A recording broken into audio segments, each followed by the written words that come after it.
वसीम रिजवी को पहली बात मैं वसीम रिजवी कहता भी नहीं हूँ, और मैंने कई बार अपने विभिन्न वक्त में ये भी कहा है कि वसीम रिजवी को मैं मुसलमान ही नहीं मानता हूँ। जो व्यक्ति अपने धर्म को, अपने समाज को नहीं मानता, जैसे मैं इस्लाम का फॉलोअर हूँ, मैं अगर अपने जनक, अपनी जननी को गाली दूँ कि मैं अपने धर्म को गाली दूँ, तो मैं कहाँ से किसी अन्य धर्म का अनुयायक हो सकता हूँ या किसी अन्य धर्म को मानने वाला हो सकता हूँ। आपको गाली केवल इसलिए दे रहा है कि उसको वक्फ बोर्ड से हटा दिया गया, वो चेयरमैन नहीं बन पाया है। अगर सनातनी भाई और सनातनी बहन उनको अगर सम्मान दे देते हैं, और वो बहुत बड़ी बात नहीं कि यति नरसिंहानंद सरस्वती साहब की शादी वो कभी विश्वासघात करते, ये भी नहीं मालूम होगा। समाज के बीच में बैठ के गीता के श्लोक भी सुनाता हूँ और वेद पुराण निषद भी सुनाता हूँ, तो मेरे लिए धर्म विशेष की कोई वो सहभागिता नहीं है। नमस्कार, आप सभी का स्वागत है वाइस न्यूज 18 में। और इस वक्त हमारे साथ खास मेहमान के साथ जो आज चलते फिरते रहने वाले व्यक्ति हैं, वो हमारे साथ सैयद हुसैन नकवी जी हैं, और जो कि सांसद प्रत्याशी भी अब की बार चुनाव लड़ने की पूरी रणनीति बना लिए हैं। लेकिन हम इनसे खास बातचीत करेंगे कि जिस तरीके से आपका काफिला लगातार पूरे उत्तर प्रदेश में भ्रमण पर रहता है, ऐसे में 2022 विधानसभा चुनाव को लेकर क्या क्या तैयारियां चल रही हैं अभी। पहले तो आपका बहुत बहुत स्वागत है सैयद जी। धन्यवाद शुभम जी, आप लोग लगातार हमारे साथ कवरेज में हैं, और मैं आपके चैनल वॉइस 18 न्यूज़ को भी शुभकामनाएं देता हूं आगामी भविष्य के लिए।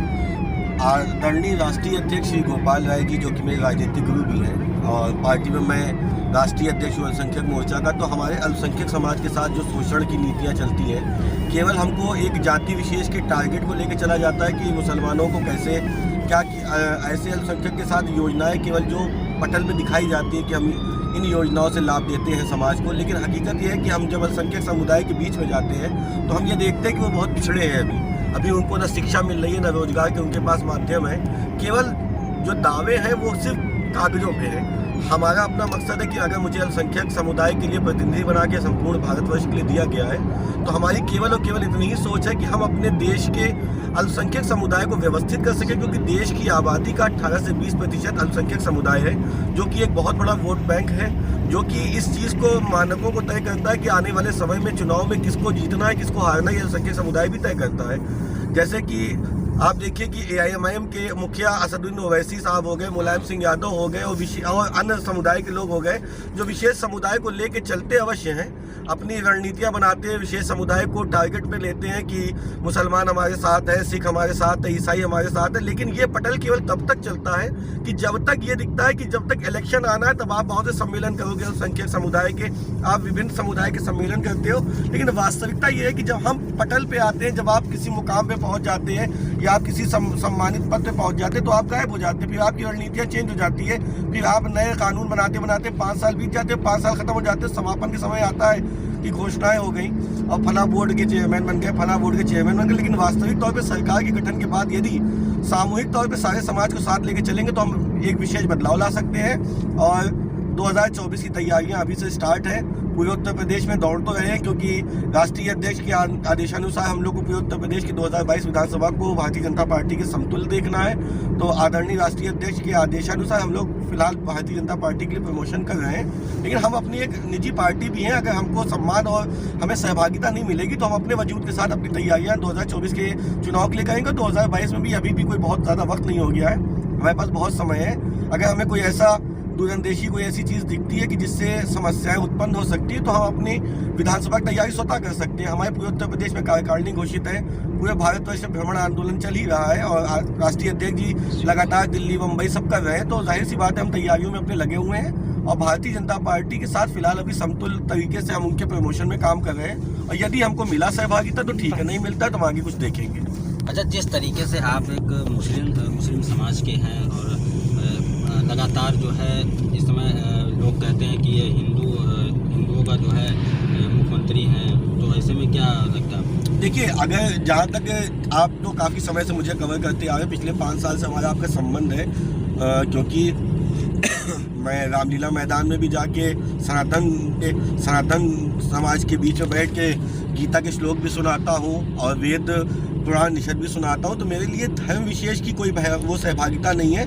धर्म कोई भी किसी को गलत नहीं शिक्षा देता, ना कुरान की शिक्षा गलत है, न गीता की शिक्षा गलत है, ना बाइबल की शिक्षा गलत है। गलत कुछ लोग होते हैं, चिन्हित लोग होते हैं, जो सिर्फ अपनी पब्लिसिटी के लिए और अपने को हाईलाइट करने के लिए समाज विशेष को गाली देते हैं या धर्म विशेष को गाली देते हैं, लेकिन उनका खुद का जमीनी बैकग्राउंड कुछ नहीं होता। केवल वो एक लफाजी का टाइम होता है कि अपने को हाईलाइट कर सके, और कुछ मीडिया के बंधु जो गलत तरीके से उन लोग को प्रमोट कर देते हैं, उससे उन लोग फायदा होता है और समाज में गलत मैसेज जाता है, जिससे आपस में हमारा वैमनस टूटता है। हकीकत में हिंदू मुसलमान जैसी कोई चीज़ नहीं। सबसे पहले हम देश में हिंदुस्तानी है, उसके बाद हम किसी धर्म विशेष या समुदाय विशेष के होते हैं। 3 तारीख को आपका कोई प्रोग्राम भी होने वाला है हजरतगंज जीपीओ पर, मतलब क्या प्रोग्राम है?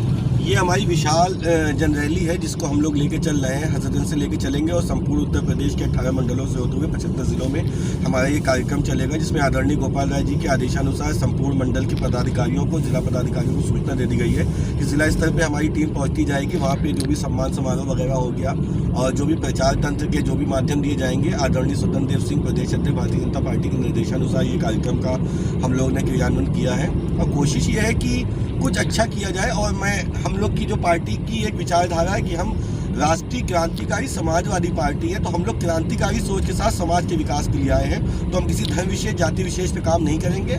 समाज हित में जो काम होगा उसके लिए करेंगे। और यदि समाज हित में भारतीय जनता पार्टी, हमारे पार्टी के कार्यकर्ताओं का अगर सम्मान करेगी, तो हम सम्मान के साथ उनके साथ विलय करेंगे। और यदि ऐसी कुछ हमको लगती है कि दूरगामी कुछ ऐसी दूरदर्शिता हमको लगती है कि हमारे साथ विश्वासघात हो सकता है या कोई पार्टी हमारा अल्पमत इस्तेमाल करके हमारे साथ कुछ ऐसा कर सकती है, तो हम उस हिसाब से अपनी रणनीतियाँ तय कर लेंगे। लगातार देखा जा रहा है कि अभी 14 पेपर भी रद्द हुए हैं, तो उस पर आपका क्या है? देखिए, हर जगह करप्शन है, करप्ट लोग हर जगह। शिक्षा का स्तर हमारा उस स्तर पे जैसे जाना चाहिए। फिलहाल ये कोविड के बाद 2 साल से तो हम लोग बिल्कुल शून्य स्थिति में है कि शिक्षा का लेवल बहुत गिर गया है। तो इस वजह से कुछ ऐसे करप्ट लोग हैं, नटवर लाल लेवल के लोग, जो ऐसी रणनीतियाँ तय करते हैं जिससे कि छात्रों का भविष्य भी बर्बाद हो सके, और कुछ गलत लोग चिन्हित होकर आने वाली समय में ऐसे सम्मानित स्थान पर बैठ जाए जिससे बहुत सी चीज़ें अव्यवस्थित हो सकती हैं। तो हम ये चाहेंगे कि ऐसी चीज़ों को सरकार बहुत तेज़ी से देख रही। CBI जांच का आदेश हो गया और हमें लगता है कि काफ़ी लोगों की गिरफ्तारी भी हो गई है, तो बहुत जल्दी समाधान किया जा सकेगा।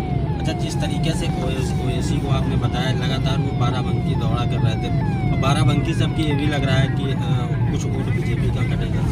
देखिए, संवैधानिक अधिकार के अनुसार हर पार्टी, हर दल को लड़ने का अधिकार है। मुझे भी अधिकार है कि मैं मुख्यमंत्री की सोच रखूँ, प्रधानमंत्री की सोच रखूँ, तो ये उसकी एक निजी है।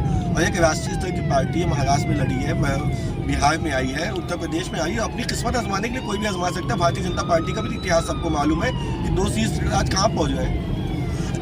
मैं चाहूँगा कि अगर ऐसा कुछ होता है तो देखा जाए। और ओवैसी का भी सम्मान है भाई, लोकतांत्रिक अधिकार उनका भी है, अपना इलेक्शन लड़ते हैं। जो अगर वो वोट बैंक काटने के, मुसलमान किसी का गुलाम नहीं है, ये चीज़ हमको समझनी होगी।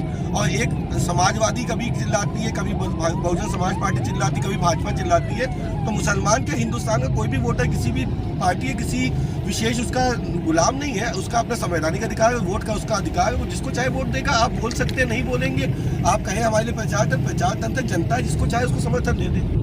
तो इसमें कोई ऐसी आपत्ति नहीं है या कोई वो नहीं है। कोई भी पार्टी आ सकती है, कोई भी समुदाय के लिए वो काम कर सकती है, लेकिन जो हमारे चुनाव आयोग की आधारशिला है उसके अनुसार अगर वो प्रमोशन अपना करते हैं, किसी विशेष धर्म जाति की राजनीति से सिर्फ तुच्छ मानसिकता के लोग ही कर सकते हैं। अच्छी जिनकी मानसिकता होगी वो ऐसी राजनीतियों पर ध्यान नहीं देंगे। अच्छा, तो आज आप भ्रमण पर निकले हैं और पूरे उत्तर प्रदेश में कहाँ कहाँ पर जाएंगे और किस तरीके से लोगों को जो है? देखिए, मैं क्योंकि एक राष्ट्रीय कार्यकर्ता हूँ, तो मैं सिर्फ मंडलों का भ्रमण करूंगा। बाकी जो जिला कार्यकारिणी की समितियां होंगी वो जिला स्तर पर अपने कार्यक्रम को लेकर जाएंगी।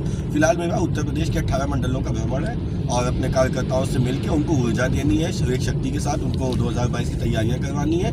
और जो भी राष्ट्रीय अध्यक्ष जी का निर्देश होगा, और भारतीय जनता पार्टी के साथ हमारी सम्मेलन हो चुका है, तो जो भी उनके आदेश होंगे, जो हम लोग की निजी राय बनती है, जो आदेश अध्यक्ष जी की तरफ से आएगा, जो भी हमारे शीर्ष नेतृत्व जो आदेश करेंगे उसके अनुसार काम करेंगे। फिलहाल 2024 की तैयारियां ज़्यादा मजबूती से है।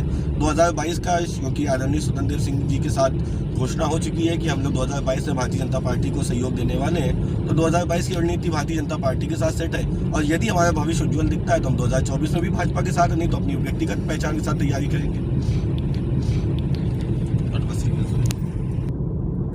वसीम रिजवी का जो बयान आता है सिया सेंट्रल बोर्ड को लेकर, उसको क्या? देखिए, वसीम रिजवी को पहली बात मैं वसीम रिजवी कहता भी नहीं हूँ, और मैंने कई बार अपने विभिन्न में ये भी कहा है कि वसीम रिजवी को मैं मुसलमान ही नहीं मानता हूँ। जो व्यक्ति अपने धर्म को, अपने समाज को नहीं मानता, जैसे मैं इस्लाम का फॉलोवर हूँ, मैं अगर अपने जनक, अपनी जननी को गाली दूँ कि मैं अपने धर्म को गाली दूँ, तो मैं कहाँ से किसी अन्य धर्म का अनुयायक हो सकता हूँ या किसी अन्य धर्म को मानने वाला हो सकता हूँ। हर धर्म की शिक्षा में अच्छी चीज़ें भी हैं, गलत चीज़ें भी हैं।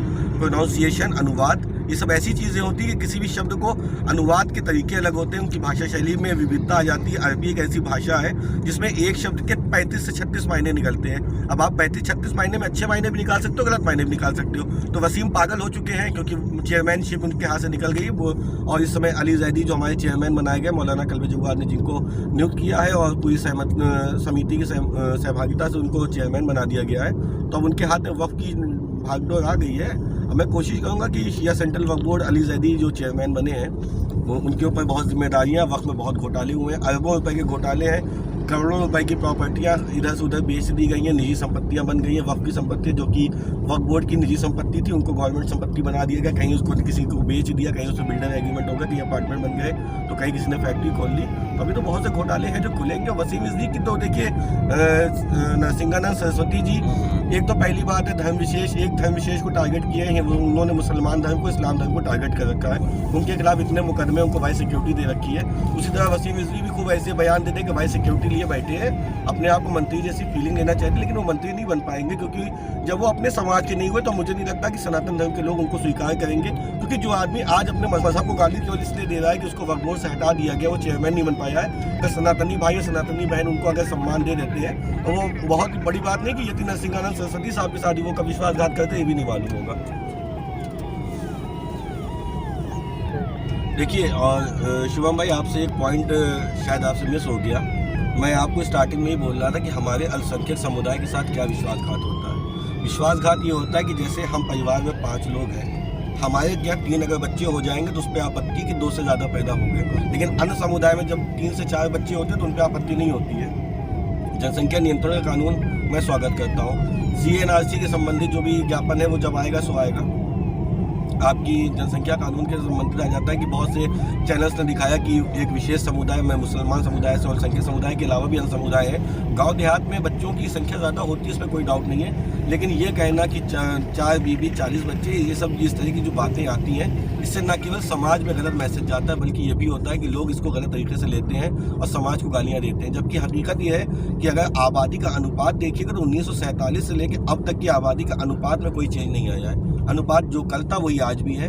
पहले जब पाकिस्तान का बंटवारा हिंदुस्तान से नहीं हुआ था तब ये 40% की आबादी थी, जो अब 17 से 18% हिंदुस्तान में मुसलमानों की आबादी है, वो अभी भी सतत उसी अनुपात में बढ़ रही। लेकिन जो हमें तथ्य फैलाए जाते हैं कि मुसलमान बढ़ जाएगा, यदि नरसिंहानंद सरस्वती का यदि आपको बयान याद हो, उन्होंने कहा कि 2050 में मुस्लिम देश हो जाएगा हिंदुस्तान। क्या आपको लगता है कि हिंदुस्तान के मुसलमान इतना तुच्छ राजनीति करते हैं या इतने तुच्छ सोच रखने वाले हैं? हिंदुस्तान के कुछ चिन्हित लोग जो कट्टरवादी सोच के होते हैं, वो केवल मेरे धर्म में नहीं, आपके धर्म में भी हैं और अन्य धर्म में भी होते हैं, जो केवल अपने धर्म का प्रचार प्रसार करते हैं। तो उनको विचारधारा में आप रखिए, मत उनको ध्यान मत दी। मैं तो आपसे अभी पहले भी बोला कि वसीम रिजवी को तो मैं मुसलमान नहीं समझता हूँ। वो इस्लाम के खिलाफ बयान दे, कुरान के खिलाफ बयान दे, उसने तो ये भी कह दिया ना मुझे चिता में जलाया जाए। तो जो आदमी चिता में जलने के स्वयं स्वीकार कर रहा है तो उसने इस्लाम को ठुकरा दिया, तो उसको मुसलमान से संबंधित कोई मतलब नहीं होना चाहिए। और अल्पसंख्यक समुदाय के विकास के लिए शिक्षा पे बहुत ध्यान देना पड़ेगा, स्वास्थ्य पे और रोजगार पे। अगर इन 3 मुद्दों पे हम लोग ने ध्यान दे दिया तो हिंदुस्तान का अल्पसंख्यक समुदाय विकास कर सकता है और यही रणनीति मेरी है आने वाले समय।